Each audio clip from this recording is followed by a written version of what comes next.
Hi, everybody. Pastor Kirk here on the Friday before the Sunday before Halloween. It's a little distracting this morning because the grandkids are over. I'm still trying to decide what to dress up as. Trick or treating, I mean. I could go as a pastor, but that would scare a lot of grown ups, and most kids wouldn't even know what I was. Here's what I'm thinking something with an evangelism angle. I dress up as Martin Luther and nail a big poster with the four spiritual laws on everybody's front door. What do you think? Would people think that was funny? It's not a holiday, is it? A Halloween, where a lot of people get saved. But I'm going to change that. Mostly they get cavities, and I'm doing my part, stocking up on almond joys and Mounds bars. Do you like those? Yeah. I don't Most know what kids they don't. are. Well, it's chocolate and coconut. Not coconut, but yummy See, chocolate. most kids don't like coconut, and so I'll probably get to keep most of my candy.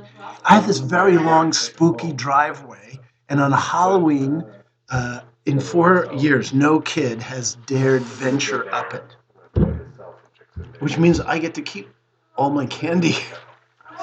By the way, Children's Ministry is asking everybody to donate their leftover Halloween candy for the Christmas kickoff celebration. Just keep that in mind. Halloween, stands for All Hallows Eve. It was one of the most sacred series of days in the Christian calendar. It was followed by All Saints' Day, November 1, and All Souls' Day, November 2. A Saints' Day typically marked the anniversary. It's noisy, I know. A Saints' Day typically marked the anniversary a particular Christian was martyred, like St. Stephen was stoned to death, St. Sebastian was shot by Roman archers. The early church would honor the memory of believers who kept faith in the face of persecution and death. And in fact, there were well documented stories of Elisha like healings when the bones of a martyred saint would come in contact with the sick and they'd be healed. Eventually, the calendar got filled up with saints' days. And 1,000 years later, the church was selling saints' bones as good luck charms. See, that's how the supernatural and the miraculous devolves into the superstitious and the commercial. So and then one day was set aside to commemorate all the saints, so that no saint's feelings got hurt, I guess. And on that day, and on that day, no goblin or demon would dare venture out. And so folk legend grew up that they would have a big hootenanny on the eve before, All Hallows Eve, Halloween. Okay? Centuries later, we celebrate the Demon Day, but not the Saints' Day. What does that tell you? Except me, I'm dressing up as Martin Luther, Saint Martin, nailing gospel tracts to the neighbor's door.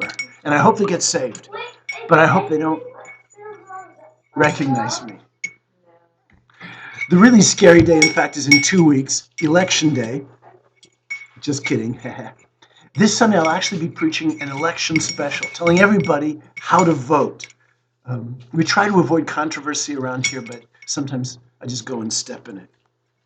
A couple of quick reminders. Sunday, November 4th is daylight savings. Turn your clocks back an hour and enjoy some extra sleep, 1 hour extra sleep.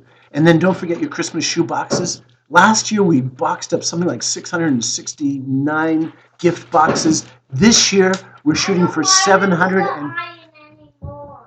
This year, we're shooting for 750. Okay, bring them in the Sunday after Thanksgiving. My grandkids are visiting, as you can see, for the weekend, and we're going to go to the dollar store to buy kids' stuff and assemble 20 boxes. Does that sound fun? Okay. Here's my granddaughter, Marin, who would like to say a Bible memory verse that she memorized. In the beginning, God created the heavens and the earth. So, Genesis 1, verse 1. Good. Do you know any others? Come and see what the Lord has done, how awesome his work on man's behalf. What song is that? I don't know. What's your best guess? Psalm 66, 5. Okay. Let us hold unswervingly to the hope that we profess, for he who promised is faithful. That is super. Where is that? I have no idea. Okay, but that's not bad. It's a good Bible memory. Let us hold unswervingly to the hope that we profess. Okay, for he. Get back to work. Okay.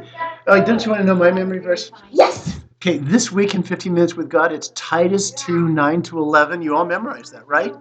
For the grace of God that brings salvation has appeared to all people. It tells us to say no to ungodliness and worldly passions and to live upright, self-controlled, upright, and godly lives in this present age while we wait for the blessed hope, the glorious appearing of our great God and Savior Jesus Christ, who gave himself to redeem us from all wickedness and to purify for himself a people that are his very own. It's a little distracting this morning, as you can see. Zealous to do good works. Okay. Josiah, did you want to sing that memory verse? You know? Come over here. God created heavens and the earth. Yeah. Genesis 1:1. Thank you very much. So you can not only memorize a Bible verse, but you can sing them as well. All right? Okay, I think that's about it. I love you, church. I'll see you on Sunday.